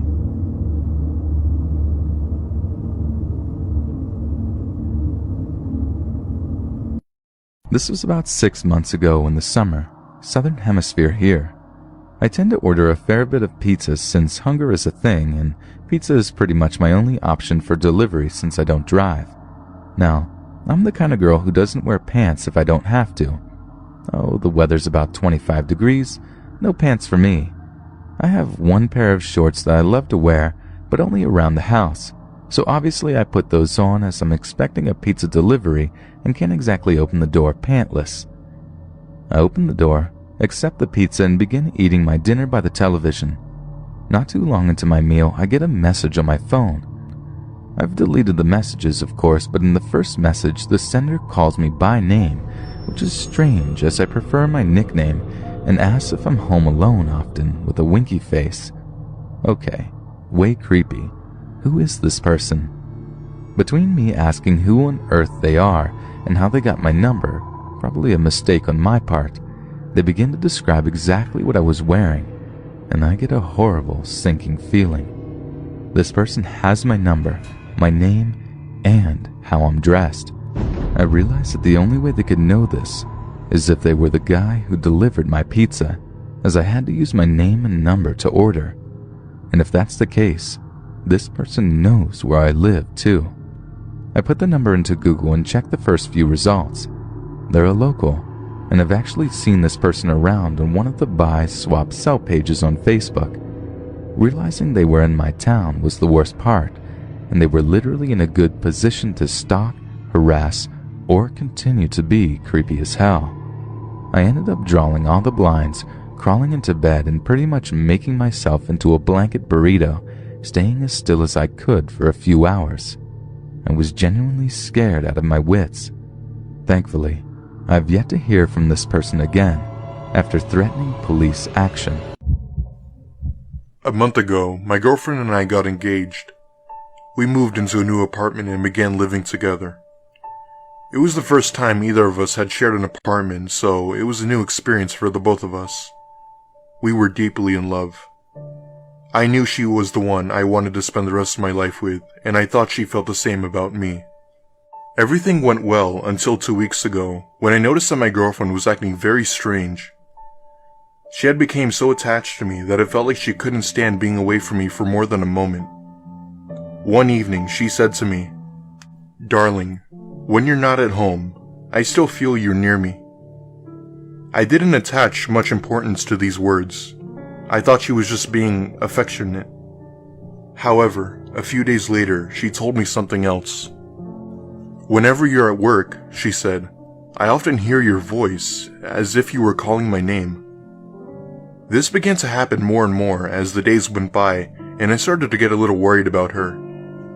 One day, when I arrived home from work, I found her sitting silently at the kitchen table, staring blankly at the wall with a glazed look in her eyes.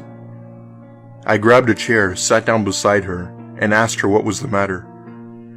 "I think there's something wrong with me," she said. "Why would you think that?" I asked. "I saw you today," she said. "You walked from the kitchen into the bedroom and then you stood back to me, staring out the window." "But I was at work all day," I said. "I know," she replied with a sigh. That's when I really began to worry. I suspected that my girlfriend was losing her mind and starting to have hallucinations. Over the next few days, she kept telling me that she saw me in the apartment when I was at work. She could even describe exactly what I was wearing. My girlfriend was also acting more and more strange. She was getting more and more quiet, and she was terrified of being left alone. Sometimes she would just sit there silently staring at me. Last night, my girlfriend was very tired and decided to go to bed early. I held her hand and sat on the edge of the bed as she was falling asleep. Just before she nodded off, she said, "You're not here."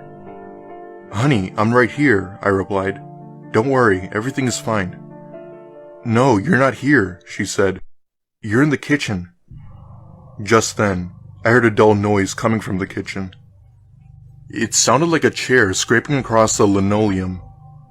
Then, I heard the sound of footsteps walking down the hallway. Fear gripped my heart, and I didn't know what to do. All of a sudden, the handle on the bedroom door began to turn, and the door slowly began to open. Maybe it's just a draft, I thought as my eyes grew wide with fear. But it wasn't a draft. The door swung open, and I saw a man standing there in the doorway. It was me. It's difficult to describe exactly what I saw. It was me, but at the same time it wasn't me. It was as if I was staring at myself in a mirror, but the other me had cold, lifeless eyes. The other me looked at me for a moment and then turned and left, shutting the door behind him. It took me a moment to recover from the shock, and then I sprang off the bed and ran after him. The hallway was empty. I checked the kitchen, then the bathroom, but he was nowhere to be found. The other me simply vanished. It was terrifying. And then, as I stood in the hallway, trying to figure out what had just happened, trying to calm myself down and convince myself that it was just a hallucination, I heard a faint voice coming from the kitchen.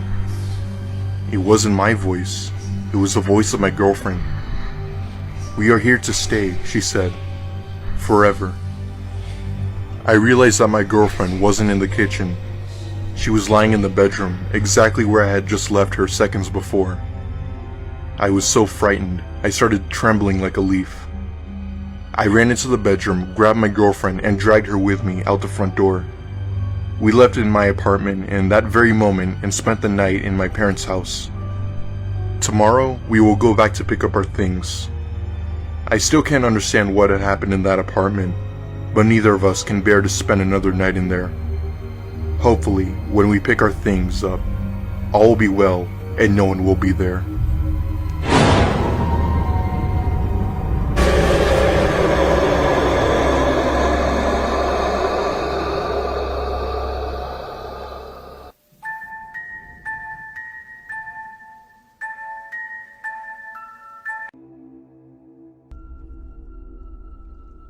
This happened quite a few years ago when I was in college. My friends and I were living on the ground floor of an apartment, and my room was in front of the building, and outside my window was the front garden. My boyfriend and I had literally just got done playing video games. I was tired, so I put my head on the pillow and glanced to my right, which is where the window was. There was a gap between the curtain and the window, and I was met with a pair of eyes watching me. We both had the instinct to look away and quickly look back. At this point, I shouted to my ex that there was someone watching us from outside. He jumped and opened the window and shouted things at that person.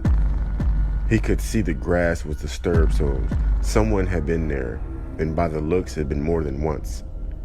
From further inspection the next morning, we found out that he had jumped a small hedge and exited through my neighbor's garden. We never found out who that man was.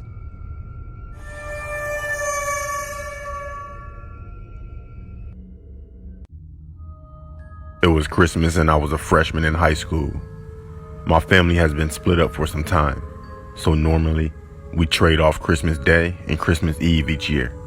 And this year, I had come home early from my grandparents' Christmas party, while everyone else was at my aunt and uncle's celebrating another party. When I was dropped off, my cousins offered to stay with me for a few hours, but I declined. I thought I could watch some of my new DVDs and get some alone time in his house, which is a rarity. I had noticed an unfamiliar car parked on the street, but didn't think anything of it, considering it was Christmas Eve. Probably a neighbor's relative or something. I hadn't been home for more than 15 minutes when there was a knock at the door. I unlocked the door and opened it only a crack to see a man standing there.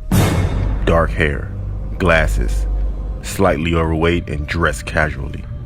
He didn't look like much of a threat, but my stomach dropped. He asked, I was wondering about the car outside. Is it for sale? I told him I don't think so.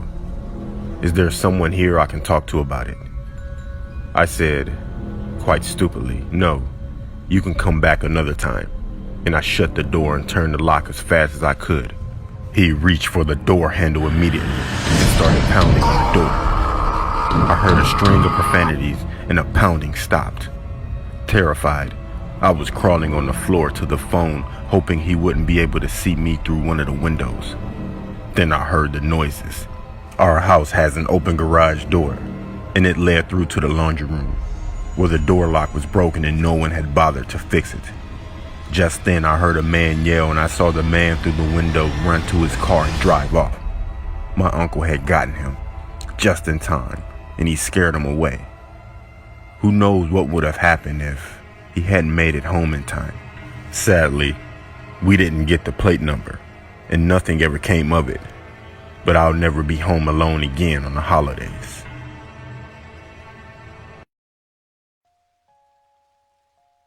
I generally try to keep my cases private, but I'm willing to share just this one because it's so noteworthy. I was working a case for this woman a few years back. She was an absolutely gorgeous lady.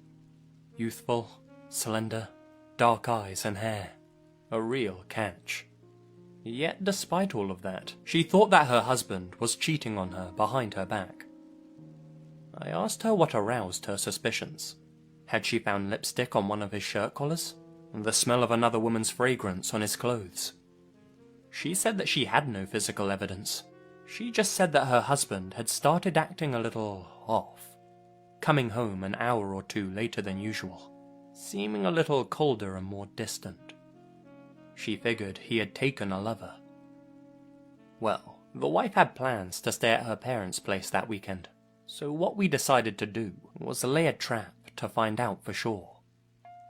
When her husband was at work, she let me into their house to place a few nanny cams and audio collecting devices around the joint. In my country, that's all above board and legal. Makes the job a lot easier than in some other places. Now let me tell you, their house was an absolute palace, and it turns out that the rich one in the relationship was her. Gorgeous and rich. I remember thinking that her husband must be an absolute moron if he was cheating on a broad like this. All the cameras were in place, and the woman leaves for her parents' place while I monitor the footage from my van outside. A couple of hours pass, and sure enough, in walks the woman's husband. This unremarkable sales type. A real suit. If a guy like this was cheating on a girl like that, he must be a real idiot. Another hour or two go by as I just watch this guy lazing around the house. Surveillance can be the worst. Sure enough though, someone eventually comes to the door.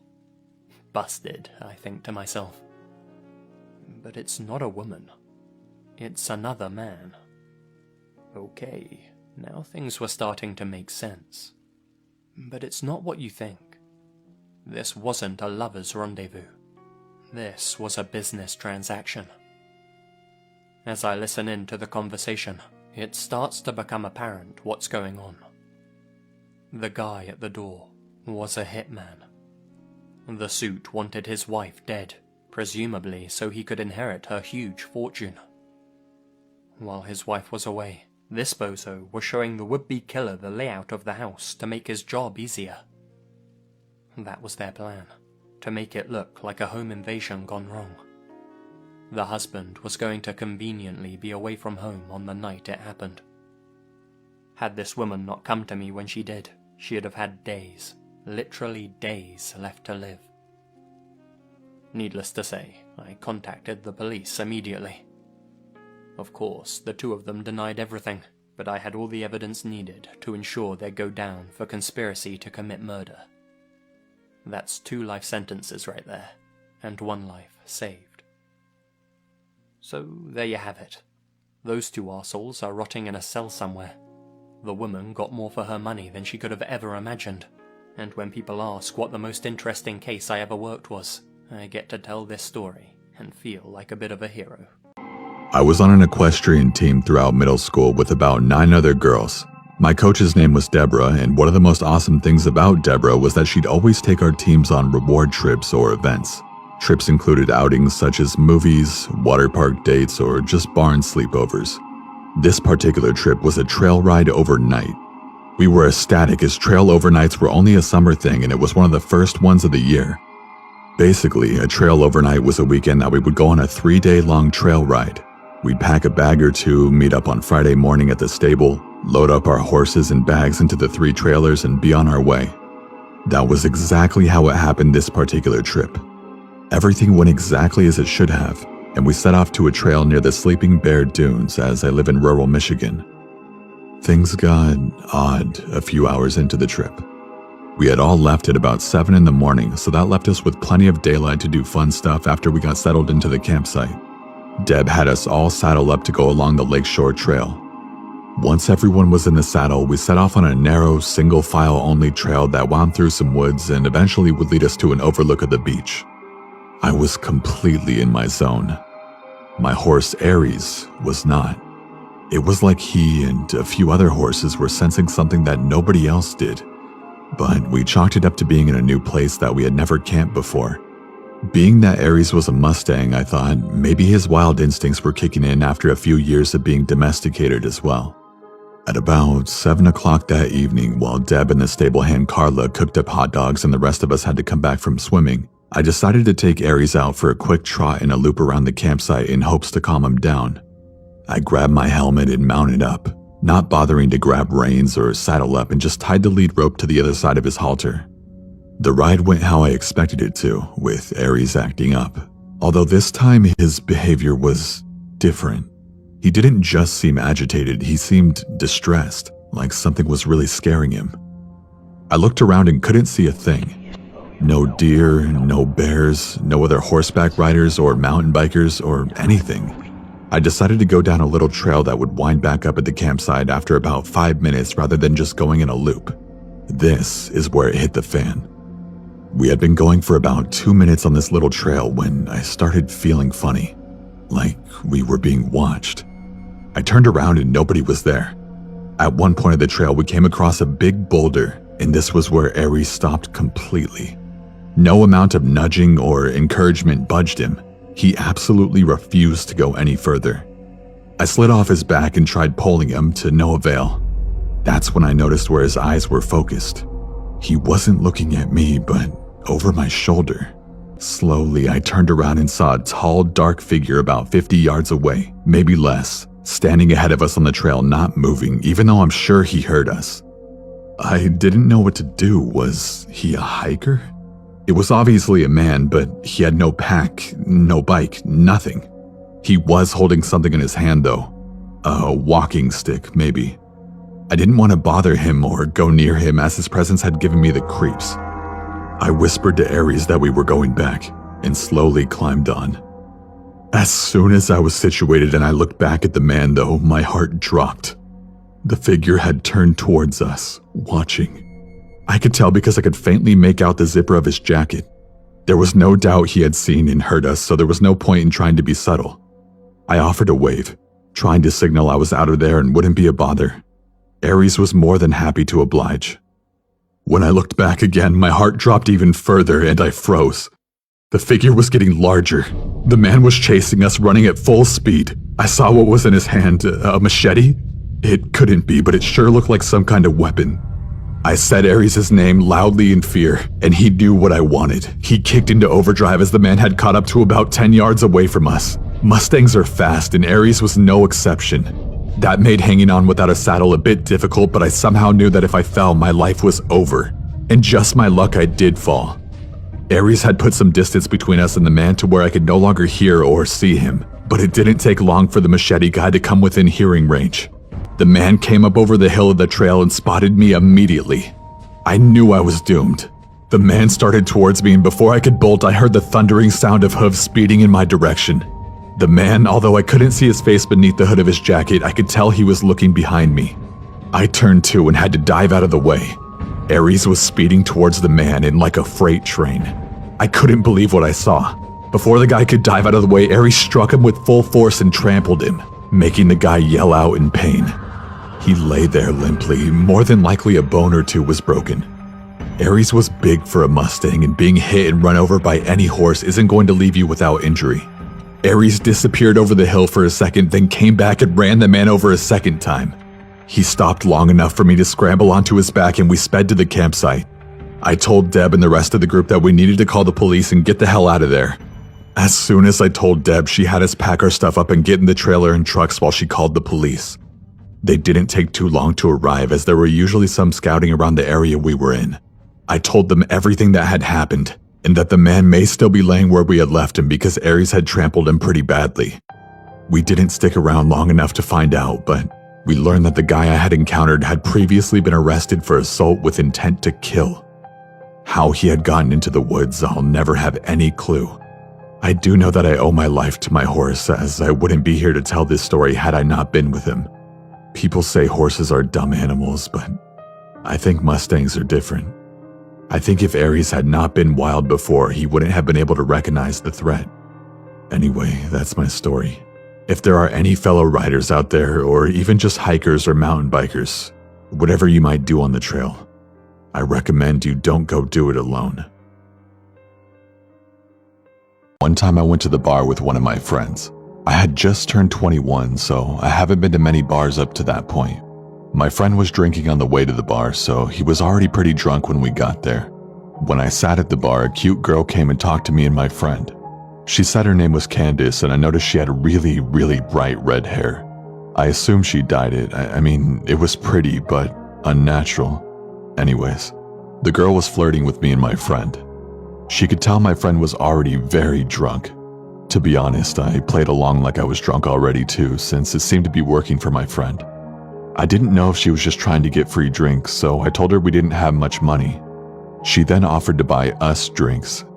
She kept buying us drinks, and I started to get confused as to who she liked between me and my friend. My friend went to the bathroom. Before he came back, he was kicked out by the bouncers. He was way too drunk. Candace and I went outside with him. She kept telling him to go home with her. He was so out of it he could barely answer her. I told her he was too drunk and that I couldn't let him go anywhere. I didn't want him to wake up hungover in some random house with no car and no idea what happened. Candace kept pushing it, saying that she would take good care of him, but I told her no because I had to stay with him. I was more sober than him and he was my responsibility. I told her the only way he was going anywhere was if I tagged along.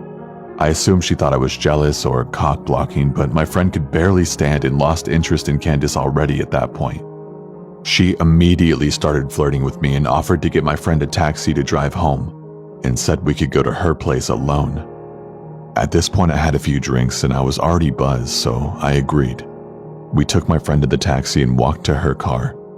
I slightly stumbled on the way to her car. Wow, you're pretty drunk, huh? She said, smiling as she held onto my arm. Yeah, I said. I don't know why, but I just felt slightly shy and anxious.